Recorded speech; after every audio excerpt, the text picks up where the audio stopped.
मैं धन्यवाद देना चाहता हूँ हमारे क्वायर को।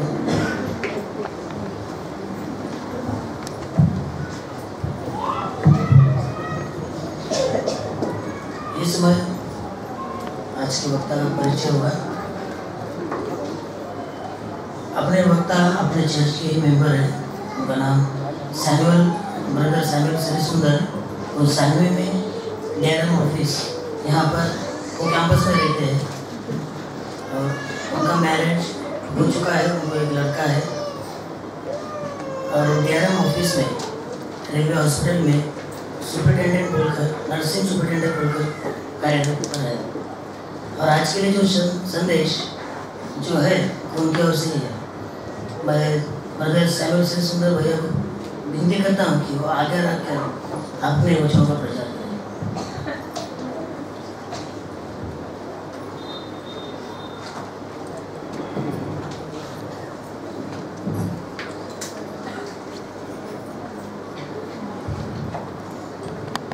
सर्वप्रथम परमेश्वर को धन्यवाद देता हूँ। सभी को प्रेज द लॉर्ड, जय मसीह की। अगर कोई स्टूडेंट मराठी मीडियम से हो और उसे पता चले कि यार आज एग्जाम तो हिंदी में है, तो बस please excuse me if anything occurs wrong. It is my first time over here to preach in Hindi. Marathi में आदत है बात करने की, बट ये फर्स्ट टाइम है। डीएस साहब आपको हर संडे को वचनों में से बिरयानी खिलाते हैं। आज ऐसा हो गया खिचड़ी हो जाएगा शायद। हिंदी मराठी इंग्लिश सब मिक्स हो सकता है, but still I will try. हम वचनों में जाने से पहले कुछ समय दुआ में जाएंगे।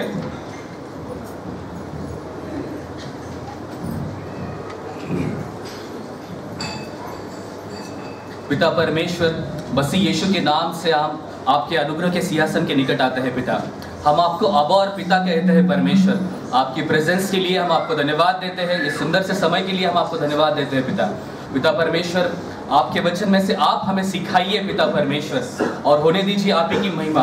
पिता परमेश्वर, मेरे मुंह से निकलने वाला हर एक शब्द मात्र आप ही की महिमा के लिए निकले, ऐसे होने दीजिए पिता परमेश्वर। मेरे दिल से या मेरे मन से मैं कुछ बताऊं, ऐसा न होने दे पिता परमेश्वर। पवित्र आत्मा, आप मुझे लीड कीजिए। और परमेश्वर, मैं प्रार्थना करता हूँ कि जो अर्थ से, जो मीनिंग से ये वचन आपके बच्चों तक पहुंचना चाहिए, वही अर्थ से मुझे बताने के लिए आप सहायता और मदद कीजिए पिता परमेश्वर। पिता परमेश्वर, और होने दीजिए आप ही की महिमा।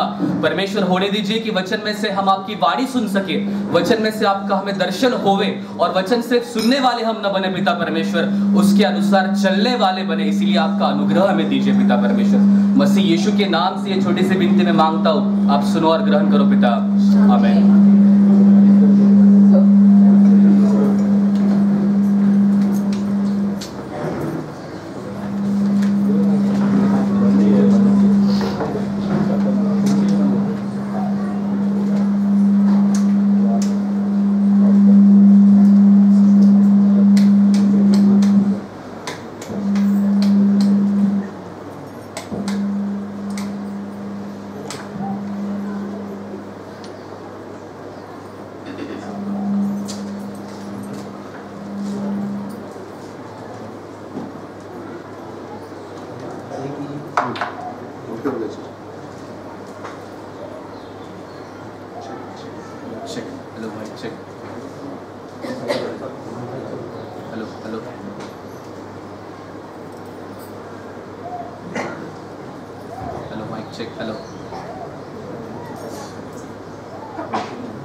फिर एक बार परमेश्वर के नाम को धन्यवाद देता हूँ। आज का जो मेरा टॉपिक है वो है जॉय इन सफरिंग, है ना। वहाँ पे भी लिखा है जॉय इन सफरिंग, संकट में भी आनंदित रहना, है ना। देखो बहुत बार हमारे जीवन में ऐसा होता है कि आनंद करना एक अलग बात है और आनंदित रहना एक अलग बात है।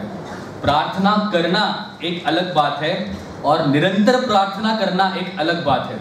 परमेश्वर की ओर निहारना एक बात है और परमेश्वर की ओर निहारते रहना एक अलग बात है। प्रथम जो मैंने बताया कि आनंद करना, देखो हमारे लाइफ में बहुत ऐसे इंसिडेंसेस होते हैं कि जब हम आनंद का समय हमारे जीवन में आता है, बर्थडेज या मैरिज एनिवर्सरीज या कुछ चीज़ें जब नहीं हम हमारे घर में लाते हैं, हम सब जन बहुत आनंदित रहते हैं। पर बाइबल हमें एनकरेज करती है कि आनंद में रहने के लिए सेकंड जो बात है प्रार्थना करना। It is very simple thing, ये बहुत आसान बात है प्रार्थना करना। हर कोई प्रार्थना करता है और स्पेशली हम प्रार्थना में वो वचन कहते हैं जो मांगने वाली वचने हैं, वो सब हमें याद है, वो वचनों को ले लेके हम प्रार्थना करते हैं। बट सी बाइबल हमें एनकरेज करती है निरंतर प्रार्थना करने के लिए, परमेश्वर की ओर निहारना या परमेश्वर की ओर ताकना। इट्स वेरी सिंपल थिंग, है ना।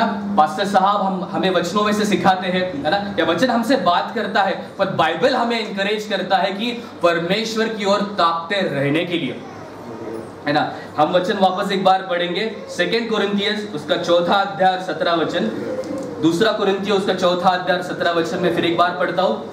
क्योंकि हमारा पल भर का हल्का सा क्लेश हमारे लिए बहुत ही महत्वपूर्ण और अनंत महिमा उत्पन्न करता जाता है। देखो इस लेटर के आधार पॉल है, पौलुस है, अभी सभी को पता है।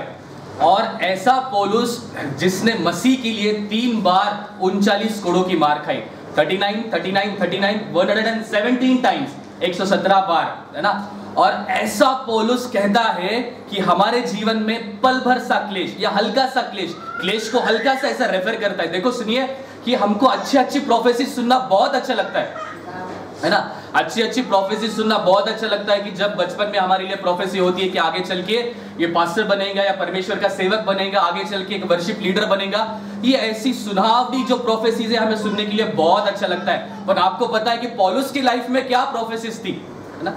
तेरे लाइफ में प्रॉब्लम्स आएंगे, संकट आएंगे, संकट तेरा इंतजार कर रहे हैं, तुझे बांधा जाएगा, तुझे मारा जाएगा, ऐसी प्रोफेसीज उसके लाइफ में थी। स्टिल ऐसा पौलुस लिखता है कि हमारे जीवन में पल भर सा हल्का सा क्लेश, ऐसा पौलुस लिखता है। देखो कि हम अगर कोरिन्थियों का बैकग्राउंड देखा जाए, आपको सभी को पता है कि कोरिन्थियंस के 2 लेटर्स है बाइबल में, फर्स्ट एंड सेकंड, दोनों भी लेटर्स ऑलमोस्ट पौलुस ने लिखा है। न्यू टेस्टामेंट में 13 to 14 लेटर्स पौलुस ने लिखा, आप सभी को पता है। फर्स्ट लेटर जब वो लिखता है तो उसके पीछे कुछ बैकग्राउंड है, उसके पीछे कुछ हिस्ट्री है। वो कलीसिया में कुछ समस्याएं थी, इसीलिए पौलुस उन्हें ये लेटर लिखता है। मैंने 4 समस्या यहाँ पे मेंशन किया। सबसे पहली जो समस्या थी, सबसे पहली जो गड़बड़ी थी वो कलीसिया में, दे वर हैविंग ग्रुपिज्म, कॉन्फ्लिक्ट था वो कलीसिया में, है ना। आप वचन में पढ़ सकते हैं, कोई कहता है मैं पौलुस का हूं, कोई कहता है मैं अपुलोस का हूं, है ना। पौलुस ने कहता है कि मसीह का ऐसा विभाजन हुआ है क्या, है ना। अपुलोस ने लगाया, है ना, और पौलुस ने सींचा, अपन बढ़ाने वाला तो परमेश्वर है, ऐसी डांट वो ने लगाता है। सेकंड जो गड़बड़ी वो कलीसिया में थी वो था व्यभिचार, है ना। इसीलिए पौलुस ने लिखता है कि तुम लोगों में ऐसा व्यभिचार है जो अन्य जातियों में भी पाया नहीं जाता है ना। थर्ड जो वो कलीसिया में गड़बड़ी थी, प्रॉब्लम था, वो था holy communion. They were taking holy communion in wrong way, गलत तरीके से प्रभु भोजन ले रहे थे, इसीलिए पौलुस यहाँ पर भी उन्हें डांटता है। और चौथी बात वो कलीसिया में थी, बड़ी बड़ी बातें करने वाले लोग वो कलीसिया में थे। कुछ तो मिर्च मसाला लगा के बात करने वाले, कुछ तो ऐड करके बताने वाले लोग वो कलीसिया में थे। इसीलिए पौलुस फर्स्ट कोरिन्थियों, है ना, कोरिन्थियों को कलीसिया को लिखता है। देखो पर 2 कोरिन्थियंस लिखने का उसका जो मकसद था, है ना, सी यार क्यों पौलुस को लगा there is a dire need to write 2 Corinthians, क्यों पौलुस को लगा कि दूसरा कोरिन्थियों भी लिखना बहुत जरूरी है, क्योंकि पौलुस को यह लगा था कि जब ये पूरे पापों में से विक्ट्री पाएंगे, ये जो 4 समस्या है, ये समस्या में से जब विक्ट्री पाएंगे तो उनके लाइफ में और भी सफरिंग्स आ सकती है। तो ये सफरिंग्स में परमेश्वर का अनुग्रह उनके लिए काफी है। इस वजह से वो 2 कोरिन्थियंस लिखता है। ये सब सफरिंग्स में, ये सब प्रॉब्लम्स है, ये सब कॉन्फ्लिक्ट में आपके लिए, वो ऐसा कहता है कुरिन्थियों को, कलीसिया के लिए, आपके लिए परमेश्वर का अनुग्रह काफी है ना। इसलिए वो ये लेटर लिखता है 2 कोरिन्थियंस। देखो मसीह जीवन में एक ऐसा समय आता है जब हमें परमेश्वर की ओर से मात्र ब्लेसिंग चाहिए रहता है, पर मसीह जीवन में ऐसा भी समय आना बहुत जरूरी है कि ब्लेसिंग से भी बढ़कर हमें सिर्फ परमेश्वर हमारे जीवन में चाहिए। मसीह जीवन में एक ऐसा समय आता है जिस समय में परमेश्वर से हमें मिरेकल्स चाहिए रहता है ना, हीलिंग चाहिए रहता है, पर एक ऐसा भी समय मसीह जीवन में आना बहुत जरूरी है कि मिरेकल्स और हीलिंग से भी बढ़कर केवल मात्र परमेश्वर का वचन हमारे जीवन में आना चाहिए। एक ऐसा समय पर मसीह जीवन में आता है जब परमेश्वर से हमें दान और वरदान चाहिए रहता है, पर एक ऐसा भी समय मसीह जीवन में आना जरूरी है कि वो दान और वरदानों से भी बढ़कर है ना, वो दान देने वाला जो है वो हमारे जीवन में आना बहुत जरूरी है ना। मराठीमध्ये म्हण आहे ना, मराठीमध्ये सांगतो नंतर हिंदीमध्ये प्रयत्न करतो सांगण्याचा की मी लिहिले ते मराठीमध्ये, जितकी लोक आशीर्वादाच्या पाठीमागे आहेत ना ती सगळे लोक धोक्यात आहेत। परत एकदा सांगतो, जितकी लोक केवळ आशीर्वादाच्या पाठीमागे ती सगळे लोक धोक्यात आहेत, पण जितकी लोक प्रभु येशू ख्रिस्ताच्या पाठीमागे ते खऱ्या रीतीने आशीर्वादित लोक आहेत। हिंदी में बताने की कोशिश करता हूं, जितने लोग मात्र आशीष के पीछे हैं, आशीष कोई व्यक्ति का नाम नहीं है, परमेश्वर की ओर से जो आशीष हम चाहते हैं, जितने लोग मात्र आशीष के पीछे वो सब लोग धोखे में हैं, पर जितने लोग मसीह यीशु के पीछे वो सही मायनों में आशीषित व्यक्ति है ना। देखो God has purpose behind every problem, है ना। परमेश्वर का एक उद्देश्य रहता है हमारे लाइफ में जो समस्या है। इवन मुझे कहना कि हर बात मसीह व्यक्ति के जीवन में, मसीह व्यक्ति के लाइफ में हर बात परमेश्वर की ओर से है। It has an purpose behind God. देखो हम जब छोटे थे तो हम हैंडपंप जो आता था उसका पानी पीते थे, फिर बाद में इंडिया में प्रोग्रेस हुआ, मंगोड़ो पानी आला नळाचा अपन असं म्हणतो, फिर टैप वाटर आया। उसके बाद में किसने सोचा भी नहीं था कि बिस्लेरी में से पानी भी बेच सकते हैं, वो भी हुआ।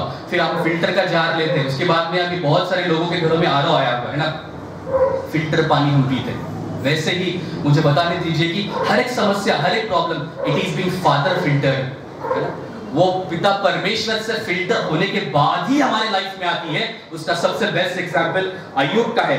मैं ये एग्जांपल नहीं शेयर करूंगा, बहुत लंबा एग्जांपल है, still everything is being further filtered. हर एक चीज हमारे लाइफ में मसीह व्यक्ति के जीवन में उससे फिल्टर होके आती है। देखो God teaches us more from circumstances than any other thing. परमेश्वर हमें परिस्थितियों में से बहुत कुछ सिखाता है। देखो परमेश्वर हमें वचनों में तो सिखाता ही है, पर परमेश्वर हमें सिचुएशंस में से, सर्कमस्टांसेस में और भी ज्यादा सिखाता है। मैं ऐसा नहीं कह रहा हूं कि इसका मतलब ये नहीं है कि हमें बाइबल पढ़ना है। एक व्यक्ति बाइबल 1 घंटा 2 घंटा 4 घंटा या 5 घंटा पढ़ता है, पर सिचुएशंस को, परिस्थितियों को 24 आवर फेस करता है। इसीलिए परमेश्वर हमें बाइबल में से तो सिखाता ही है, पर वो हमें परिस्थितियों में से भी बहुत कुछ सिखाता है। इसका मीनिंग ऐसा नहीं है कि हमें बाइबल पढ़ना ही नहीं है। एक एग्जांपल मैं आपके सामने शेयर करता हूँ। एक बच्चा रहता है, he is an adolescent boy, और वो अपने डैडी के पास जाता है और डैडी को कहता है, डैडी मैं बाइबल पढ़ता हूँ पर मुझे वो समझता ही नहीं है ना, मैं बार बार पढ़ता हूँ तभी भी मुझे नहीं समझता, मैं बाइबल क्यों पढ़ूं, है ना। तब डैडी उसको कहते हैं कि ठीक है, वो उसको एक एग्जांपल देते हैं। उनके घर में एक बास्केट रही थी। देखो आपको सभी को पता है कि वो बास्केट में वाटर बैग या टिफिन लेके स्टूडेंट्स जाते हैं स्कूल में या बच्चे जाते हैं स्कूल में, और डैडी उसको कहते हैं कि वो बास्केट में उनके घर में कोयला रखे वाला रहता है। डैडी वो बच्चे को कहते हैं कि वो कोयला निकाल के सामने एक तालाब है, तालाब सगळ्यांना माहिती है, तालाब है, वो तालाब में से पानी भर के मेरे पास लाना। वो बच्चा कोयला निकालता है, जाता है तालाब में से पानी भर के डैडी तक लाता। डैडी तक आने तक वो बास्केट में पानी नहीं समा पाता। वापस डैडी उसको भेजते, गो अगेन, जाता है पानी लेके आता है, डैडी तक आने तक वो बास्केट में, ऐसा बहुत बार होता है, पानी कुछ बास्केट में समा नहीं पाता। तो वो परेशान होकर डैडी से कहता है कि डैडी आपको पता है ना ये बास्केट में पानी नहीं आता, मुझे बार बार आप क्यों भेज रहे हो। तब डैडी उसको आंसर करते हैं, ठीक है वो बास्केट में पानी नहीं है मुझे पता है, पर अभी तो वो बास्केट को देख, है ना। वो बास्केट पहले वो कोयले की वजह से काली थी, पर बार बार पानी भरने से वो बास्केट जो अंदर बाहर से एकदम क्लीन हो गई। वैसे ही मसीह जीवन है। अगर परमेश्वर का वचन एक बार हमें नहीं समझता है, बार बार भी नहीं समझता है, तब भी हमें उसे पढ़ना है। ये पढ़ने के बाद परमेश्वर का वचन हमको इनसाइड और आउटसाइड लाइफ क्लीन करता है हमारा, वो बास्केट के समान। इसीलिए परमेश्वर का वचन हमें बार बार पढ़ना बहुत जरूरी है। This is the power of word of God. देखो एक मैच्योर मसीह व्यक्ति जो रहता है, एक परिपक्व ख्रिस्ती व्यक्ति अपन ज्याला बनतो है ना, वो संकटों में से उभर कर बाहर आता है। है ना, वो संकटों में से उभर कर बाहर आता है। और हमारे लाइफ में सफरिंग्स, टेम्पटेशंस, ट्रायल्स ये तो आएंगे ही, क्योंकि मसीह ने भी ये कहा है। हम पढ़ेंगे John, the gospel of John chapter 16 and verse 33, यूहन्ना रचित सुसमाचार उसका 16वां अध्याय और 33 वर्स। मैंने ये बातें तुमसे इसलिए कही है कि तुम्हें मुझ में शांति मिले। संसार में तुम्हें क्लेश होता है, परंतु धाड़स बांधो, मैंने संसार को जीत लिया है। Thank you. संसार में तुम्हें क्लेश होता है, मराठीमध्ये दिलंय की या जगामध्ये तुम्हाला क्लेश होतील, सीर है ना। Jesus also clarify that thing. मसीह यीशु भी ये बात कहता है कि तुम्हाला या जगामध्ये क्लेश होतील, संसार में तुमको क्लेश होगा, है ना। मतलब प्रॉब्लम्स आएंगे, सफरिंग्स आएंगे, देखो, बट वी शुड रिमेंबर, एक बात हमें ध्यान में रखना बहुत जरूरी है, every problem has a spiritual significance. हर एक समस्या जो मसीही व्यक्ति के जीवन में आती है उसको एक आध्यात्मिक महत्व है। आप देखेंगे परमेश्वर के दो सेवक, एक पतरस एक पौलुस, है ना। पतरस पानी पे चला, आप सभी को पता है, लास्ट मंथ में हमने जो रिवाइवल मीटिंग्स देखे, पास्टर साहब ने बहुत अच्छा समझाया। पतरस पानी पे चला, पर पौलुस जब रोम के लिए जा रहा था उसका बोट टूट गया और वो स्विम होके चला गया। मुझे यही बात बताना है कि पर हमारे लाइफ में संकट आएंगे, प्रॉब्लम्स आएंगे, पर वो हर एक संकट के पीछे, हर एक प्रॉब्लम के पीछे, है ना, परमेश्वर का एक पर्पस है, परमेश्वर का एक प्लान है और उसको एक आध्यात्मिक महत्व है ना। देखो, बहुत बार हमारे जीवन में ऐसा होता है कि हम हमारे लाइफ में जब प्रॉब्लम्स आते हैं, कभी-कभी परिस्थिति ऐसा रहता है कि हम बार-बार दुआ करने के बाद भी वो परिस्थिति हमारे जीवन से नहीं हटती है ना। बहुत सारी बार ऐसा होता है कि हम परमेश्वर से प्रार्थना करते हैं कि परमेश्वर ये परिस्थिति हटा, ये प्रॉब्लम्स हटा, ये प्रॉब्लम्स को चेंज कर। देखो, अगर दुआ करने के बाद भी अगर प्रॉब्लम या परिस्थिति नहीं सॉल्व हो रही है तो वो दो चीजें दर्शाता है। फर्स्ट थिंग, वो आपकी बुलाहट है, it is your calling from God. और दूसरी बात, दुआ करने के बाद भी अगर सिचुएशन नहीं चेंज हो रही है तो परमेश्वर चाहता है कि सिचुएशन इज नॉट चेंजिंग ना, अगर परिस्थिति नहीं बदल रही है तो परमेश्वर चाहता है कि हम बदले, हमारा एटीट्यूड बदले, वो परिस्थिति को देखने का। परमेश्वर ये दो चीजें हमसे चाहता है। पहली बात हम देखेंगे, देखो, कभी-कभी हमारे लाइफ में ऐसा होता है कि हम कभी-कभी सैंडविच हो जाते हैं ना। किसके बीच में सैंडविच हो जाते हैं? मदर या वाइफ के बीच में कभी-कभी सैंडविच हो जाते हैं, है ना। बहुत कॉमन प्रॉब्लम है। या कोई हमें बॉस हमें सुना देता है ना। कभी-कभी हमारा दोस्त हमें कुछ सुना देता है, और कभी-कभी अगर एक नया व्यक्ति हमें सुना देता है एक शब्द, हमको 10 शब्द सुना के आते हैं।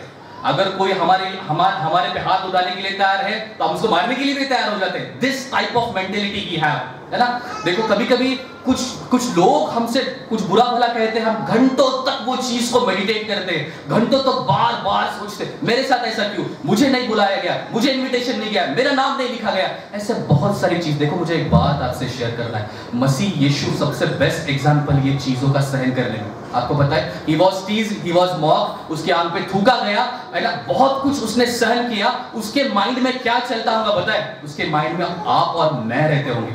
मुझे एक बात आपसे शेयर करना है कि अगर मसीह यीशु ने आप सभी को, है ना, आप सभी को और मुझे भी ध्यान में रख के अगर ये सफरिंग सहन किया है तो हम उसको याद करके ये सफरिंग्स क्यों नहीं सहन कर सकते?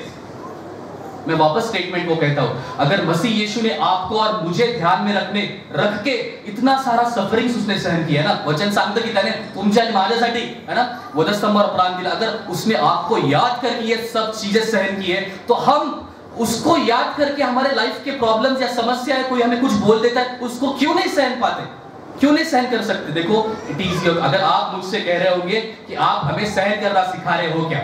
यस, मैं सहन करना ही सिखा रहा हूं, because it is our calling. ये हमारा पाचारण है। हम पढ़ेंगे 1 पीटर उसका 2रा अध्याय 19 से 21 तक। 1 पीटर 2रा अध्याय 19 से 21 तक। हिंदी में निकालने से पहले मैं मराठी में बताता हूं। बहुत सुंदर वचन है की जर कोणी अन्याय सहन करत असताना दुःख भोगीत असेल तर ते देवाच्या दृष्टीने उचित आहे, है ना, कारण पाप केल्याबद्दल मिळालेले ठोसे तुम्ही निमूटपणे सहन केले, है ना, मग चांगले करूनही जर तुम्ही दुःख भोगता तर ते देवाच्या दृष्टीने उचित आहे, है ना, कारण याच्यासाठी तुमचे पाचारण करण्यात आलेले आहे, है ना, कारण ख्रिस्त येशूनेही तुम्हाला हा धडा लावून दिला की त्याच्या पावलावर पाऊल ठेवून आपण चालावे। ऐसा मराठी में बहुत सुंदर वचन है, हिंदी में भी पढ़ेंगे। क्योंकि यदि कोई परमेश्वर का विचार करके अन्याय से दुख उठाता और क्लेश सहता है तो यह सुहावना है, क्योंकि यदि तुमने अपराध करके गुस्से खाए और धीरज धरा तो इसमें क्या बड़ाई की बात है। पर यदि भला काम करके दुख उठाते हो और धीरज धरते हो तो यह परमेश्वर को भाता है, और तुम इसी के लिए बुलाए भी गए हो, क्योंकि मसीह भी तुम्हारे लिए दुख उठाकर तुम्हें एक आदर्श दे गया है कि तुम भी उसके पद चिन्हों पर चलो। तुम उसके पद चिन्हों पर चलो, इसीलिए तुम बुलाए गए हो, है ना। जब जब लाइफ में सफरिंग्स आते हैं, हमको ऐसा लगता है मैं ही क्यों, हम लोगों को प्रूव करने की बहुत कोशिश करते हैं कि मेरा गलती नहीं है, मेरा गलती नहीं है। Why we are proving people? हमको पीपल को क्यों प्रूव करने की जरूरत है कि मेरा गलती नहीं है?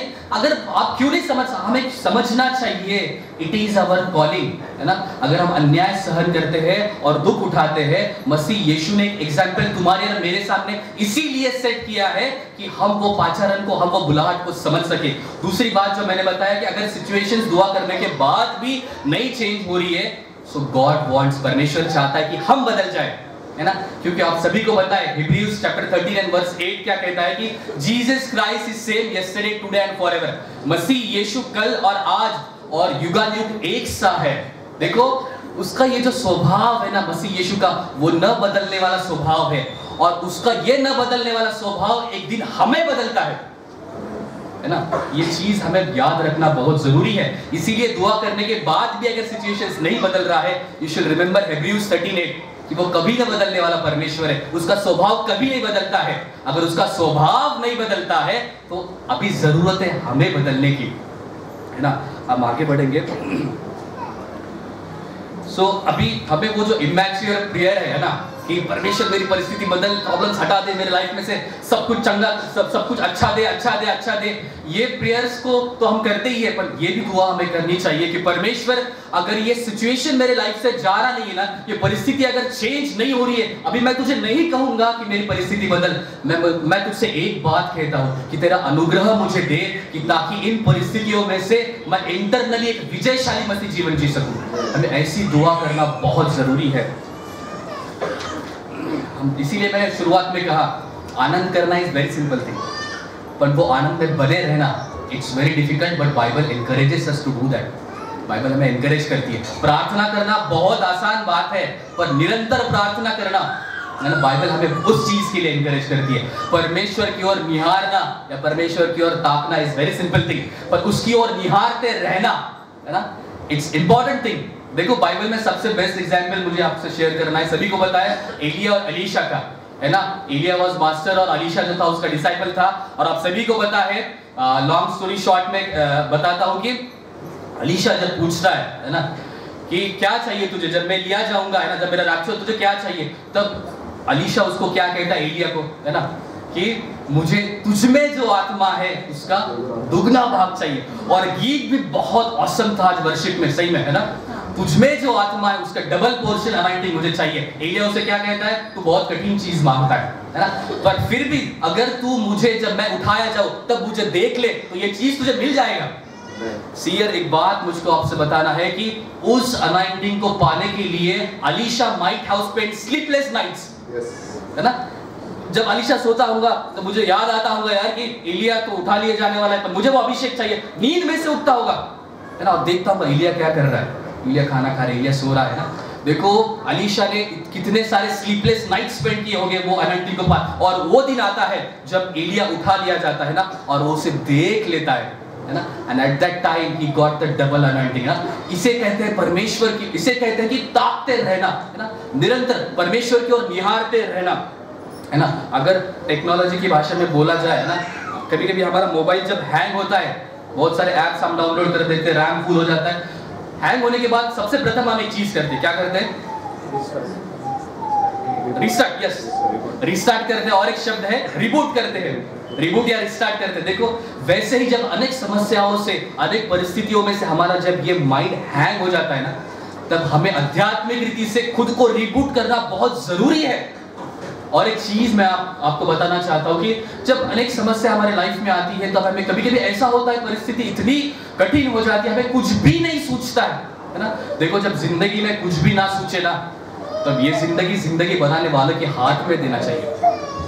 मैं फिर एक बार रिपीट करता हूं, जब लाइफ में कुछ भी नहीं समझ में आए, जब जिंदगी में कुछ भी नहीं समझ में अभी क्या मुझे करना है, तो सबसे बेस्ट डिसीजन ये रहता है कि ये जिंदगी, जो जिंदगी बनाने वाला है, उसके हाथ में देना, उसके हाथ में समर्पण करना बहुत जरूरी है। देखो बेशक मैं कहता हूं रिजल्ट्स बहुत ऑसम आएंगे, रिजल्ट बहुत औसम आएंगे, पर हमें उसके हाथों में समर्पण करना और यज्ञ के समय में समर्पण करना बहुत जरूरी है। एक एग्जाम्पल मैं देता हूँ, मतलब ये समझेगा। देखो एक बार क्या होता है, एक ट्रक रहता है, वो ट्रक में सीमेंट के बैग्स जो रहते हैं, वो सीमेंट के बैग जा रहे रहते हैं और एक इंसान रास्ते के कॉर्नर से चला जा रहा रहता है और क्या होता है, स्पीड ब्रेकर आता है, वो ट्रक में से एक सीमेंट का बैग, सीमेंट सभी को पता है, वो गिर जाता है, वो ट्रक आगे चल जाता है।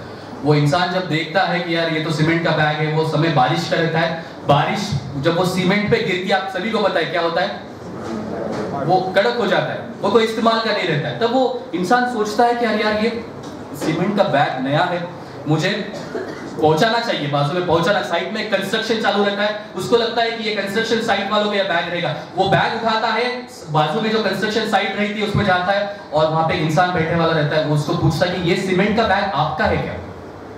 वो कहता है ये सीमेंट का बैग हमारा ही है, बट अगर ये सही समय में हमारे हाथ में आता तो इसका इस्तेमाल होता, now it is of no use. वैसे ही मसीह जीवन है। देखो सही समय में परमेश्वर के हाथ में समर्पण करना हमारा जीवन बहुत इंपॉर्टेंट है ना। If grace period is being removed, अगर उसकी कृपा निकल जाएगी ना, देयर इज नो यूज। यही वो समय है जब हमें परमेश्वर के हाथ में राइट समय पे समर्पण करना बहुत जरूरी है। इसीलिए मैं बात आपसे कह रहा हूं कि जब हमारा लाइफ हैंग हो जाता है ना, हमें रिबूट करना बहुत इंपॉर्टेंट है, परमेश्वर से बात करना बहुत इंपॉर्टेंट है, उसके साथ जो रिलेशनशिप है वो स्ट्रॉन्ग बनाना बहुत जरूरी है। मराठीमध्ये खूप सुंदर शब्द वापरला है की आध्यात्मिक जीवनाची मशागत करणं आपल्याला अत्यंत गरजेचं आहे या समयाला, है ना। कि बहुत प्रॉब्लम क्या है पता है क्या, कि हम बहुत बार एक रीजन बताते हैं कि परमेश्वर समय नहीं है, तेरे से बात करने के लिए मुझे समय नहीं है ना। एक चीज आपसे कहना चाहता हूँ, मूसा जो था, है ना, Moses was leading 20 lakh people, 20 lakh Israelites. मूसा 20 लाख लोगों की अगुवाई कर रहा था, फिर भी he spent 40 days and 40 nights in the presence of Lord। 40 दिन और 40 रात परमेश्वर की प्रेजेंस में रहा। दाऊद जो किंग था इजराइल का, सभी को पता है, राजा होने के बावजूद भी 7 times he used to praise the Lord in a day। 7 बार परमेश्वर की आराधना करता था। Daniel was a government officer, वो एक सरकारी अधिकारी था, फिर भी आप सभी को पता है दिन में से 3 बार परमेश्वर के साथ वो समय बिताता था, दुआ करता था। देखो ये सब लोग एक बेस्ट एग्जाम्पल है। एक बात मैं आपसे कहना चाहता हूं, परमेश्वर आपको ऐसी जॉब देगा ही नहीं कि जो जॉब करके आप उसको समय ना दे सके। मैं वापस एक बार स्टेटमेंट कहता हूं, परमेश्वर ऐसी जॉब आपको देगा ही नहीं जो जॉब करके आप उसको समय ना दे। सवाल उठता है ईमानदारी का, है ना, सवाल उठता है ऑनेस्टी का, है ना। हम आगे जाएंगे। एक एग्जाम्पल मेरे ख्याल से मैंने पिछले समय भी दिया था और एक एग्जाम्पल देना चाहता हूँ, वही यहाँ पे वो एप्लीकेबल होता है कि बाइबल में ऐसा एक कैरेक्टर है ना, कि जिसके बारे में बहुत कुछ कम लिखा है और उसके जीवन में से बहुत कुछ सीखने के लिए है ना। हम कभी कभी कहते हैं ना कि हमें समय नहीं है ना, फ्राइडे के प्रार्थना के लिए आने के लिए या प्रैक्टिस के लिए आने के लिए या चर्च में आने के लिए। देखो बाइबल में एक व्यक्ति है ना, उसका नाम एलकाना है। Elkanah was the father of Samuel, है ना, शमूएल का बाप था। फर्स्ट सैमुएल अगर पढ़ेंगे तो आप देखेंगे, एक शॉर्ट में बताता हूँ, वो स्टोरी पढ़ने के लिए हमें समय नहीं है। देखो कि आप सभी को पता है कि एलकाना के 2 वाइफ थे, एक का नाम था हन्ना, दूसरा का नाम था पनिन्ना, है ना। हन्नाला काही मुलबाळ नव्हते, है ना, she was a barren woman, सभी को पता है। और उस समय वचन ऐसा कहता है कि इजराइल देश पे कोई राजा नहीं था, जो दिल में आए जैसा चाहे वैसा बिहेव करता था। ये उस समय का सिचुएशन था। देखो एलकाना के लाइफ में भी प्रॉब्लम था, है ना। हन्ना बार बार उसे आके कहती थी कि मुझे बच्चा चाहिए, और उसे वो समझाता था मैं तुझे 10 बच्चों के समान नहीं हूं क्या। उसके लाइफ में प्रॉब्लम था। जो चर्च में वो जाते थे, वो चर्च में भी प्रॉब्लम था। जहां का याजक था, उसके 2 बेटे थे, हफनी और फिनास, वो चर्च में व्यभिचार करते थे। ऐसा लिखा है। देखो बात मुझे ये समझाना है आपको, इजराइल देश में प्रॉब्लम था, एलकाना के लाइफ में प्रॉब्लम था, चर्च में प्रॉब्लम था। स्टिल वचन कहता है कि एलकाना जो था नित्य नियमाप्रमाणे तो दरवर्षी शिलो या ठिकाणी यत्न करण्यासाठी जायचा। देश में प्रॉब्लम है, लाइफ में प्रॉब्लम है, उसके खुद के चर्च में प्रॉब्लम है। स्टिल वचन हमें कहता है कि वो हर साल शिलो ये ठिकान पे परमेश्वर की आराधना करने के लिए पूरे फैमिली को साथ में लेके जाता था। What is the attitude of Elkanah, क्या एटीट्यूड है एलकाना का। हम आगे जाएंगे।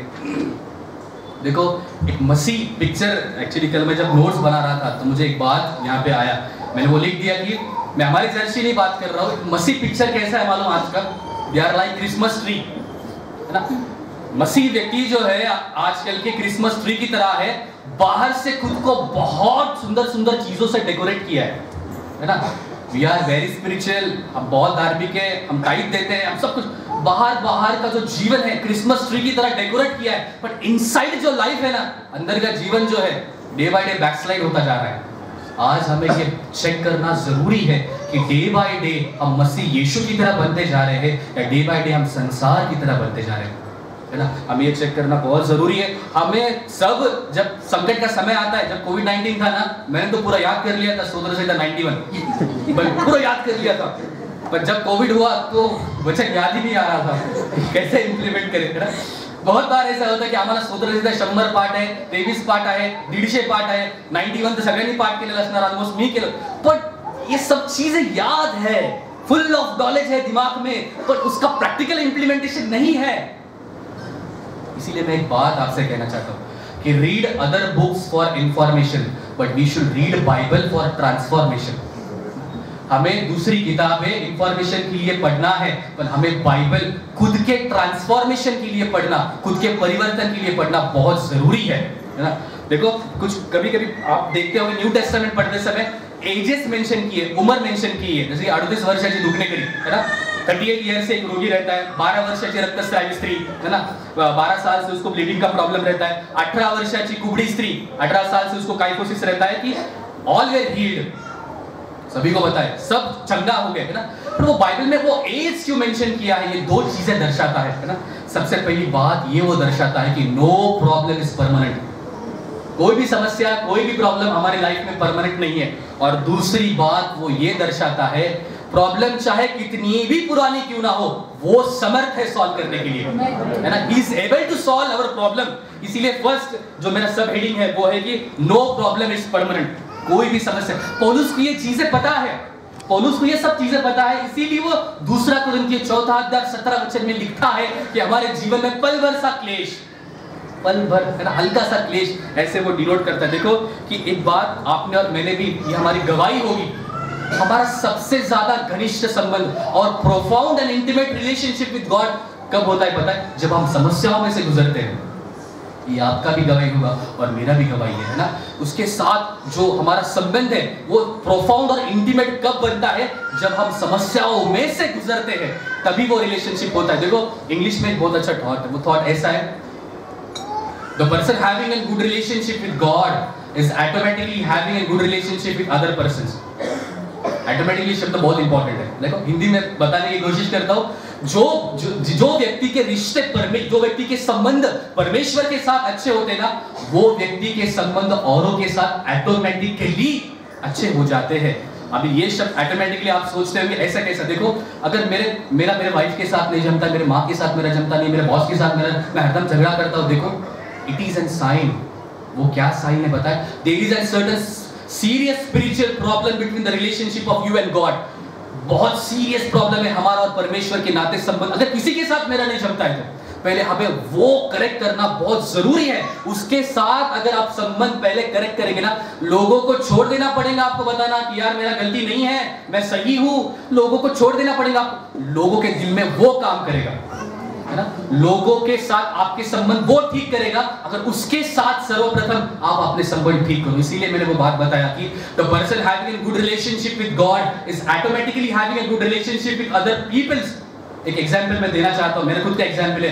जब औरंगाबाद में मैं पढ़ाई के लिए था, जब मेरा 4 साल का ट्रेनिंग खत्म हुआ बीएससी नर्सिंग, और मेरा फर्स्ट प्राइवेट जॉब था एमजीएम कॉलेज में जो औरंगाबाद में है, और वो मेरा फर्स्ट जॉब था और मुझे पैसों का बहुत जरूरत था, तो मैंने जॉब ज्वाइन किया था।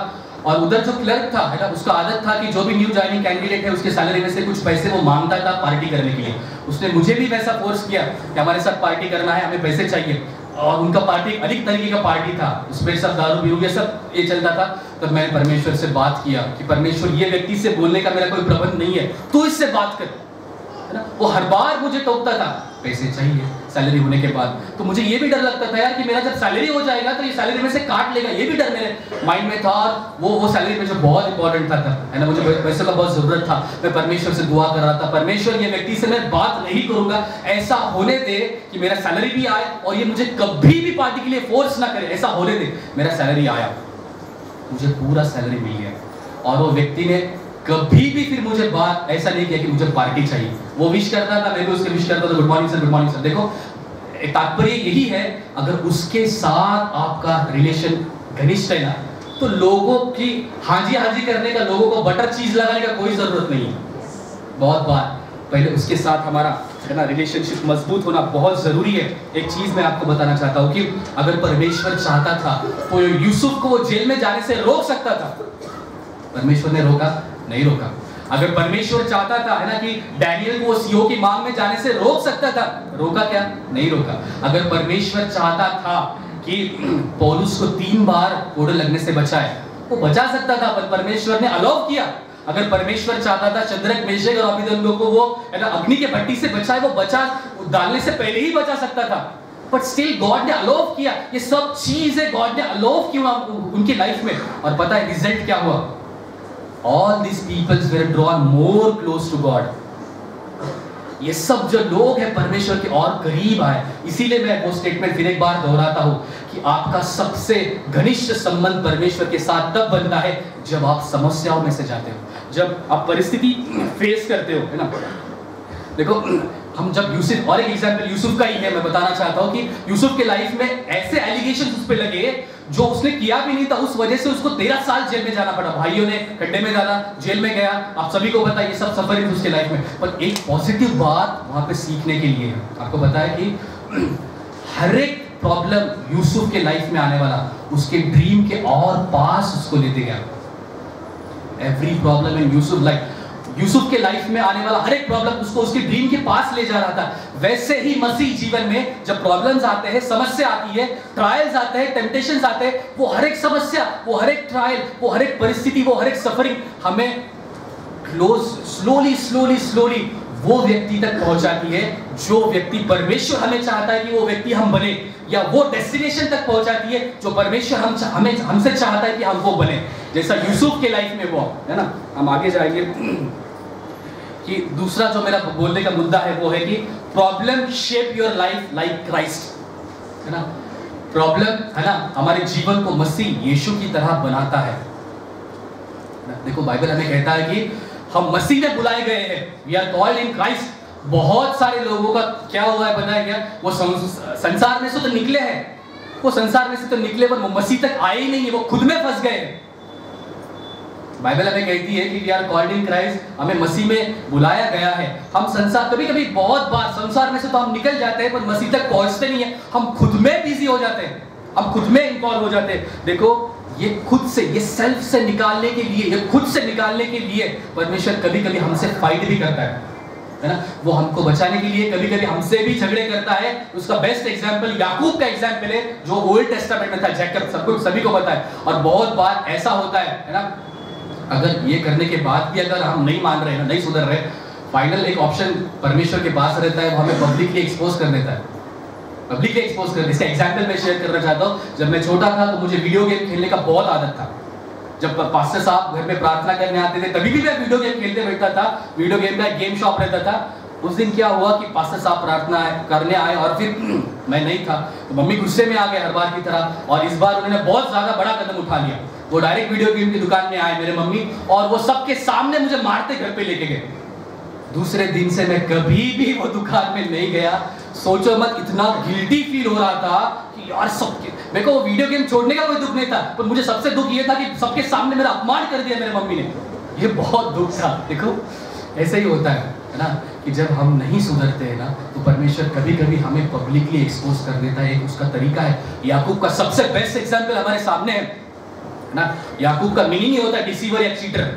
आप सभी को पता है ना, किसको किसको फंसाया? अपने बाप को फंसाया, अपने भाई को फंसाया, अपने वाइफ को फंसाया, लाबान उसके मामा को भी फंसाया, सब लोगों को फंसाया। जब उसके इसाक ने उसको पूछा व्हाट इज योर नेम, तेरा नाम क्या है, तो क्या कहता है? पहले याकूब नहीं बताता है, इसाक बताता है, रॉन्ग आइडेंटिटी प्रेजेंट करता है।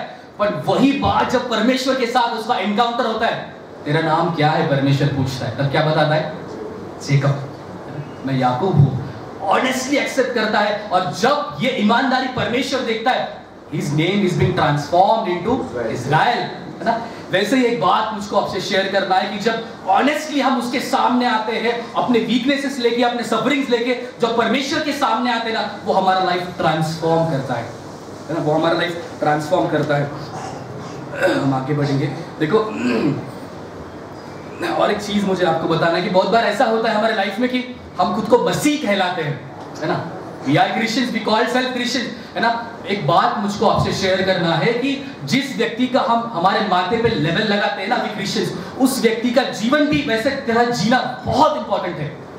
हम कहते हैं हम मसीह यीशु के हैं, है ना, हम लेवल लगा खुद we are Christians, बट वैसी तरह जीना भी हमारे जीवन में बहुत इंपॉर्टेंट है। मैंने कहा कि शुरुआत में प्रॉब्लम्स हमें मसीह यीशु की तरह बनाते हैं। उसका एक एग्जाम्पल मैं देता हूँ। एक सिल्वर स्मिथ रहता है, एक चांदी बनाने वाला रहता है ना।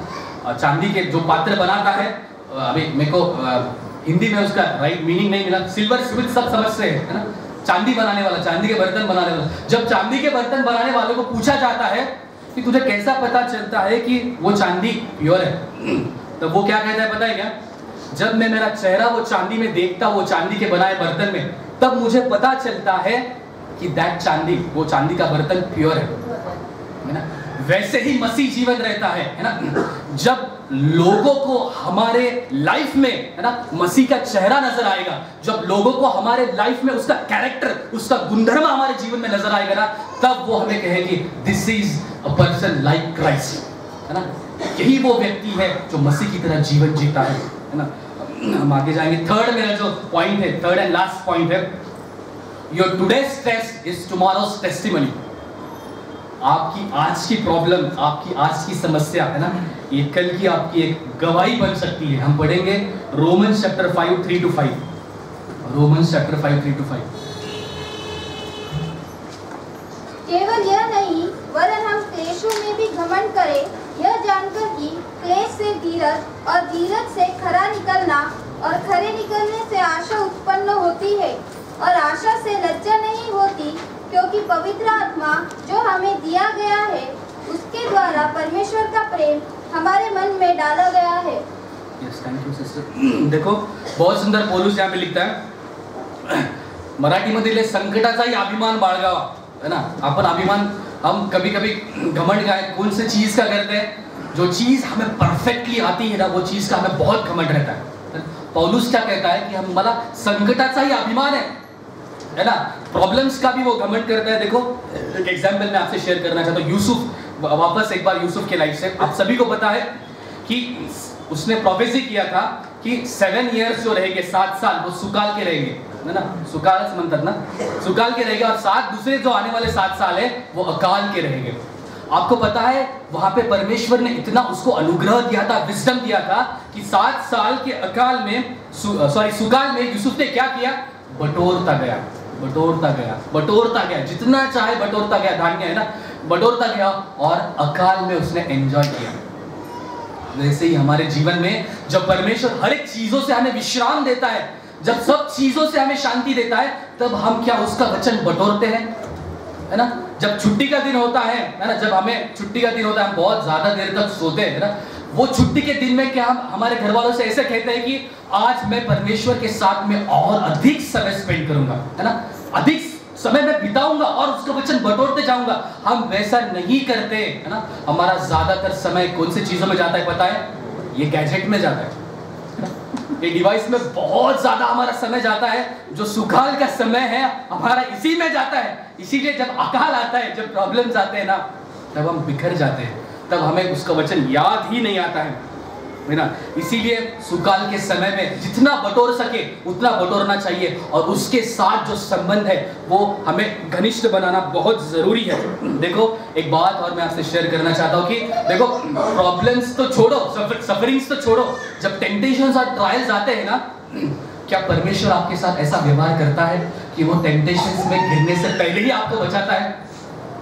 क्या परमेश्वर ऐसा व्यवहार आपके साथ करता है? देखो we are in business with God, परमेश्वर के साथ हम बिजनेस में है। अगर 2 इंसान बिजनेस में है, 2 बिजनेस पार्टनर है, तो हम सोच सकते हैं कि वो एक दूसरे को धोखा दे सकते हैं, पर हमारा जो बिजनेस पार्टनर है वो मसीह है, परमेश्वर है। हम चाहकर भी उसको धोखा नहीं दे सकते, है ना।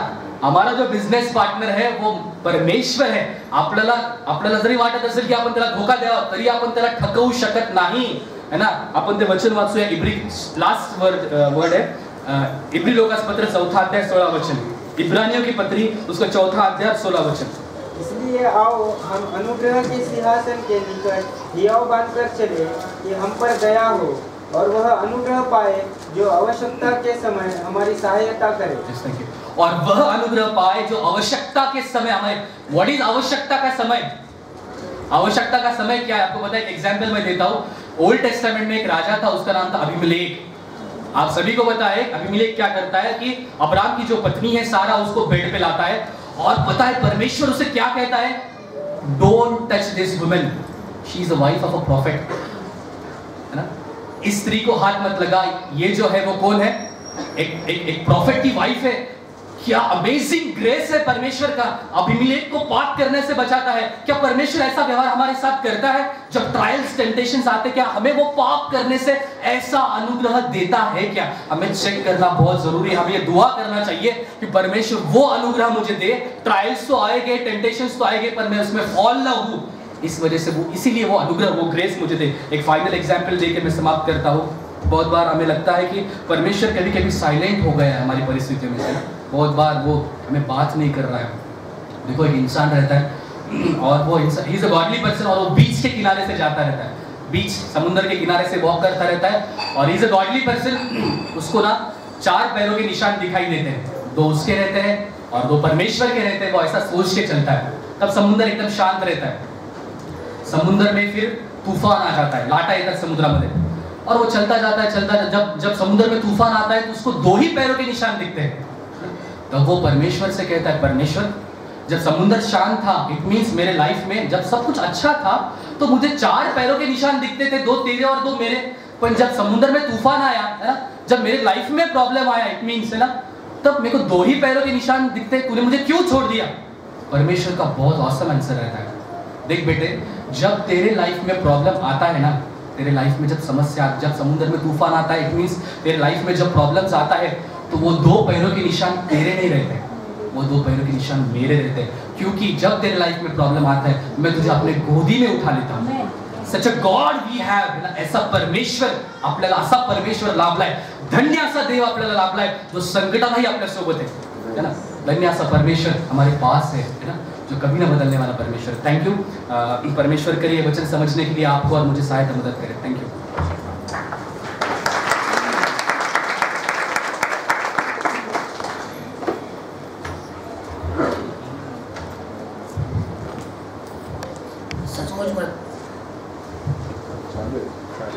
सचमुच मैं परमेश्वर के नाम को धन्यवाद देता हूँ कि परमेश्वर ने हमारे बीच में उसकी उपस्थिति की हुजूरी हमारे लाइफ में बताया है. सचमुच आज का जो MM संडे है परमेश्वर ने आशीषित किया है ऐसा मैं विश्वास करता हूँ.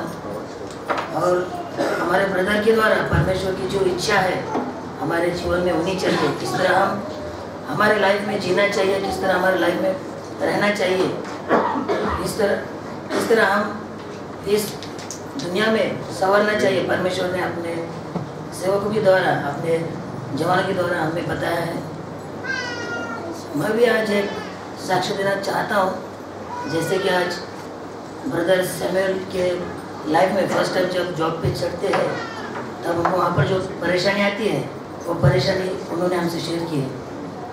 वो एक मेरा एक साक्ष्य है इसी प्रकार की है. बट 1.5 साल पहले बजाज फाइनेंस में कलेक्शन डिपार्टमेंट में कलेक्शन मैनेजर बोलकर मुझे जॉब लगा. अब आज तक मेरा फाइनेंस रिलेटेड ऐसा कोई जॉब नहीं था कलेक्शन के रिलेटेड में. मेरा फर्स्ट टाइम फाइनेंस सेक्टर में मैंने म्हणजे मराठीत बोलतो मी मराठी पहिल्यांदा मी फायनान्स सेक्टरमध्ये जॉबला लागलो. त्यामध्ये मला काही एक्सपिरियन्स नव्हता. आणि आपल्या चर्चचा एक सदस्य आहे वाघमारे, येशुदास वाघमारे, त्यांनी मला जॉबवरती म्हणजे रेफर केला होता की सर हा मुलगा आहे तो करू शकतो. आणि जो माझा बॉस होता तो राजपूत समाजाचा होता, त्याचं नाव पद्माकर सिंग. आणि त्याच्याकडे जे जे मुलं जॉब केलेले आहेत तो कदरून म्हणजे टेन्शन नाही ना, वेगवेगळ्या व्यसनामध्ये वेगवेगळ्या गोष्टीमध्ये गुंतून गेले होते. म्हणजे अशा प्रकारचं प्रेशर असतं वरून. तर मला जेव्हा जॉब लागला ह्या ठिकाणी गिरीश गायकवाड सर होते, मी तेव्हा जातो सर अशाला समजा जॉब लागलेला आहे माझ्यासाठी खूप प्रार्थना करतो. गायकवाड सरांनी माझ्यासाठी प्रार्थना केली, परमेश्वरासोबत मध्यस्थी केली की मी फर्स्ट टाईम या जॉबला मी जात आहे आणि त्याच्याविषयी मला अनुभव नाही आहे. ह्या गोष्टीविषयी त्यांनी प्रार्थना केल्यानंतर मी ऑफिसला गेलो. मग त्या ठिकाणी माझं इंट्रोडक्शन वगैरे झालं. जसं जसं दिवसेंदिवस मी त्यामध्ये वावरत गेलो त्यामध्ये माझ्यावरती जे प्रेशर म्हणजे आपण म्हणतो ना, हा मुलगा पितो, हा मुलगा खातो, वेगवेगळ्या प्रकारचं नाव होतं त्याला, त्याच्यावरती कशा प्रकारची परेशानी किंवा त्याच्या जॉबचे म्हणा किंवा त्याच्या वैयक्तिक म्हणा त्याच्या सांसारिक जीवनामध्ये म्हणा त्याच्यावर जे परेशानी असतात ते त्या जॉबला लागल्यावरती मला माझ्या जीवनात लक्षात आलेलं आहे. त्या ठिकाणी माझ्या सर लोक रोज आणि रोज डेली आहे ना रिपोर्टिंग करायला करता आम्ही, जेणेकरून जे दिवसभराचं कलेक्शन असतं की आम्ही एवढं कलेक्शन केलेलं आहे, एवढं पर्सेंटेज आमचं काम झालेलं आहे असं दाखवतो.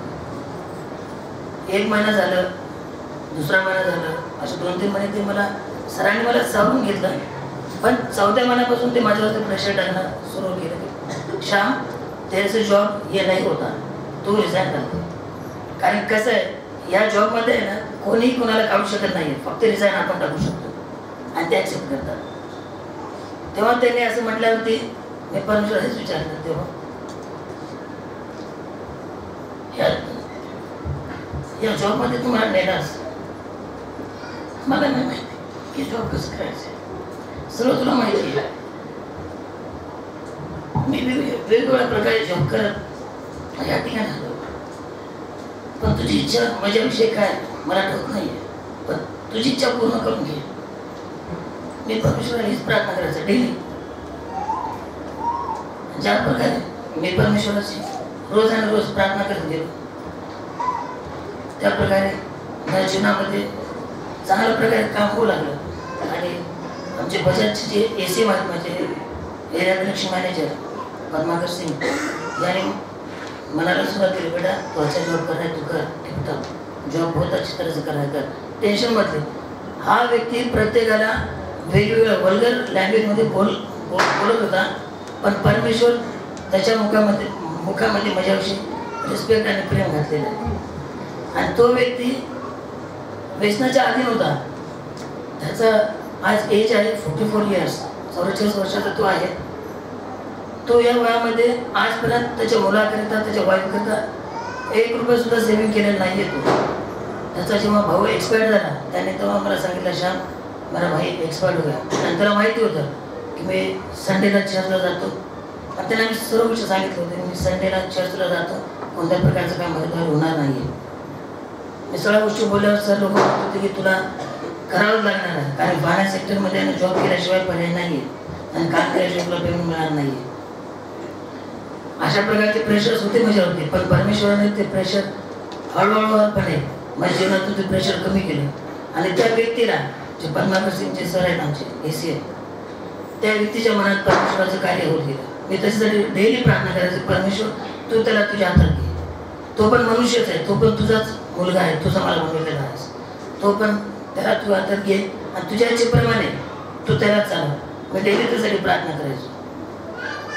तो रात्री 11 वाजता 12 वाजता 1 वाजता कॉल करायचो ड्रिंक केल्यानंतर, आज का काम कैसा हुआ, इतना कम काम हुआ, अशा प्रकारे बोलायचं. तो वेगवेगळ्या लँग्वेजमध्ये घाण शब्द बोलत असताना मी त्याला म्हणतो, सर मी तुमच्यासाठी प्रार्थना करू का, कारण मला माहिती आहे तुमच्यावरती जे प्रेशर आहे, नॅशनल मॅनेजरचं रिजनल मॅनेजरचं जे प्रेशर तुमच्यावरती असते मी समजू शकतो, पण मी तुमच्यासाठी काही करू शकत नाही. जेवढं मला करता येईल तेवढं करण्याचा प्रयत्न करत आहे, पण मी तुम्हाला प्रार्थना करू शकतो. माझ्याकडे एकच त्याचं औषध आहे, फक्त प्रार्थना मी करू शकतो. तेरे प्रार्थना से कुछ नहीं होता श्याम, काम से होता है, और जो काम करेगा वो यहाँ पर टिकेगा. फॅमिली इम्पॉर्टंट नाही या ठिकाणी काम इम्पॉर्टंट आहे. तो मला असं शिकवत होता. तू एक कसाई आहेस आणि समोरचे व्यक्ती ते तुझे भेड बकरे आहेत असं तुम्हाला सांगत होता. त्याला मी परमेश्वराचं वचन सांगण्याचा प्रयत्न करतो. डेली त्याला वचन पाठवतो मी त्याला, त्या व्यक्तीला, आणि त्यासाठी प्रार्थना करायचो. आणि एके दिवशी खरंच माझ्या जीवनात असं झालं की तो मला वाईट बोलत बोलत चांगला ट्यूनमध्ये आला. आणि मी म्हटलं, सर तुमच्यासाठी प्रार्थना करू का मी? ठीक आहे, करके देख एक बार देखेंगे. नॉर्मली जेव्हा त्याच्यासाठी प्रार्थना केली त्या व्यक्तीला दुसऱ्या वर्षी छान वाटलं. म्हणजे तो त्या व्यसनाकडे जाण्यासाठी दचकत होता, मी जाऊ की नको. आणि जसं डेली त्याच्यासाठी प्रार्थना करत होतो, तो 100% व्यसनाच्या अधीन होता. आज परमेश्वराच्या कृपेने तो व्यसनाच्या काही अंतरावर म्हणजे खूप कमी झालेलं आहे त्याचं. आणि तो जो त्याचा सॅलरी येतो तो पेमेंट त्याच्या कुटुंबाकरिता त्याच्या लेकराच्या नावाने तो आजपासून म्हणजे सेव्हिंग करण्यासाठी लागलेला आहे. आणि त्याची आज ना प्रमोशन सुद्धा झालेलं आहे. तो दिल्लीमध्ये ZC म्हणून लागलेला आहे. आणि तो म्हणतो, श्याम ते फक्त आणि फक्त तुझ्या प्रार्थनेचं उत्तर आहे की मी आज या ठिकाणी आहे. तू आमच्यासाठी प्रार्थना करत गेला आणि आज आम्ही या ठिकाणी पोहोचलो. मी जेव्हा कधी नांदेडला येईल तेव्हा मला तुझ्या पवित्र भवनात घेऊन चल, मी त्या ठिकाणी साक्षी देऊन म्हटलेलं आहे. मी परमेश्वराला धन्यवाद देतो.